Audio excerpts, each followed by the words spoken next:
ఓం నమో భగవతే వాసుదేవాయ. కార్తీక మహాపురాణం 6వ అధ్యాయం. కార్తీక మాసమునందు దీపదాన విధి మహత్యం.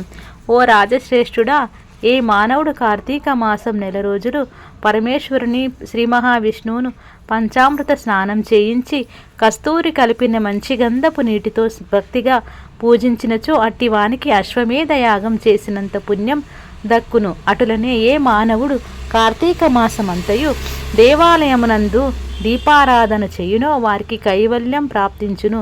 దీపదానం చేయుట ఎటులన్నను పైడి పత్తి తానే స్వయంగా తీసి శుభ్రపరచి వత్తులు చేయవలెను. వరి పిండితో గాని గోధుమ పిండితో గాని ప్రమిద వలె చేసి వత్తులు వేసి ఆవు నెయ్యి వేసి దీపం వెలిగించి ఆ ప్రమిదను బ్రాహ్మణునికి దానమియ్యవలెను. శక్తి కొలది దక్షిణ కూడా ఇవ్వవలెను. ఈ ప్రకారంగా కార్తీక మాసమందు ప్రతి దినము చేసి ఆఖరి రోజున వెండితో ప్రమిదను చేయించి బంగారంతో వత్తిని చేయించి ఆవు నెయ్యి నిండుగా పోసి వెనక చేసిన ప్రకారముగా గోధుమ పిండి ప్రమిదలను చేసి ఆవు నెయ్యి పోసి దీపం వెలిగించి ఈ నెల రోజులు దానం చేసిన బ్రాహ్మణునికే ఇది కూడా దానమిచ్చిన ఎడల సకల ఐశ్వర్యం కలుగుటయే కాక మోక్షప్రాప్తి కలుగును. దీపదానం చేయువారు ఇట్లు వచింపవలెను. సర్వజ్ఞానప్రదం దివ్యం సర్వసంపత్సుఖహర్పహం దీపదానం ప్రవశ్యామి శాంతిరస్తు సదా మమ అని స్తోత్రం చేసి దీపదానం చేయవలను.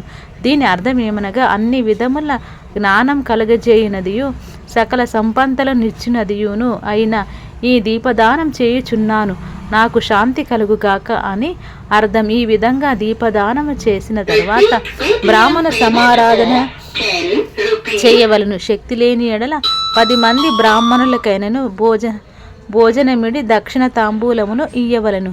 ఈ విధంగా పురుషులు గాని స్త్రీలు గాని ఏ ఒక్కరు చేసినను సిరి సంపదలు విద్యాభివృద్ధి ఆయుర్వృద్ధి కలిగి సుఖింతురు.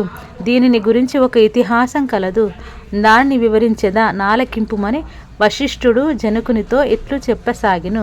లుబ్ధి వితంతువు స్వర్గమున కేగుట.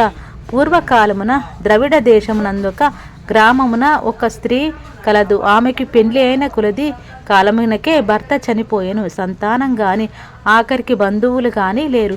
అందుచే ఆమె ఇతరుల ఇండ్లలో దాసి పని చేయుచు అక్కడనే భుజించుచు ఒకవేళ వారి సంతోషం కొలది ఏమైనా వస్తువులు ఇచ్చిన ఎడల ఆ వస్తువులను ఇతరులకు హెచ్చు ధరకు అమ్ముకొనుచు ఆ విధంగా తన వద్ద పోగైన సొమ్ముని వడ్డీలకు ఇచ్చి మరింత డబ్బును కూడబెట్టుకొనుచు దొంగిలించి కూడా తీసుకువచ్చిన వస్తువులను తక్కువ ధరకు తీసుకొని ఇతరులకు ఎక్కువ ధరలకు అమ్ముకొనుచు సొమ్ము కూడబెట్టుకొనుచుండెను.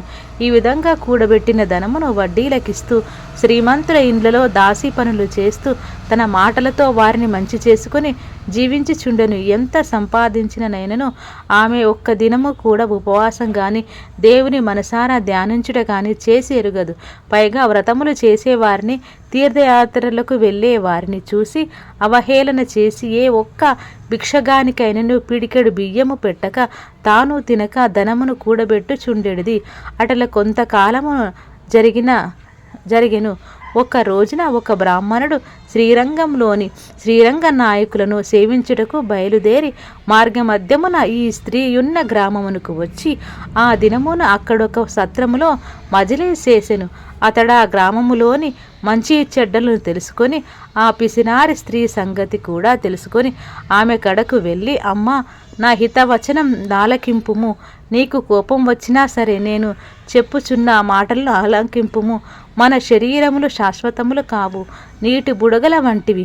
ఏ క్షణము మృత్యువు మనలను తీసుకొని పోవునో ఎవరు చెప్పలేరు. పంచభూతములు సప్తధాతువులలో నిర్మితబడిన ఈ శరీరంలోని ప్రాణము జీవం పోగానే చర్మము మాంసము కుళ్ళి దుర్వాసన కొట్టి అసహ్యముగా తయారగుదును. అటువంటి ఈ శరీరాన్ని నీవు నిత్యమని భ్రమించుచున్నావు. ఇది అజ్ఞానంతో కూడిన దురాలోచన. తల్లి, నీవు బాగా ఆలోచించుకొనుము. అగ్నిని చూసి మిడత దాన్ని తిందామని భ్రమించి దగ్గరకు వెళ్ళి భస్మమగుచున్నది. అటులనే మానవుడు కూడా ఈ తనువు శాశ్వతమని నమ్మి అంధకారంలో పడి నశించుచున్నాడు. కాన నా మాట ఆలకించి నీవు తిలక ఇతరులకు పెట్టక అన్యాయంగా ఆర్జించిన ధనము ఇప్పుడైనా పేదలకు దాన ధర్మములు చేసి పుణ్యమును సంపాదించుకోనుము. ప్రతిదినము శ్రీమన్నారాయణను స్మరించి వ్రతాధికములు చేసి మోక్షమునందుము.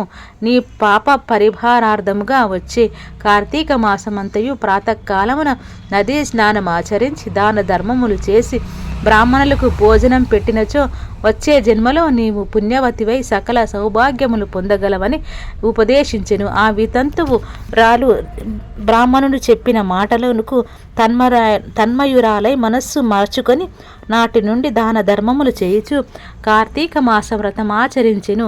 జన్మరాహిత్యమైన మోక్షమునందెను. కావున కార్తీక మాస వ్రతములో అంత ముఖ్యమున్నది. ఇట్లు స్కంద పురాణంతర్గత వశిష్ఠ ప్రోక్త కార్తీక మహత్యమందలి 6వ అధ్యాయం సంపూర్ణం. ఓం శాంతి శాంతి శాంతి.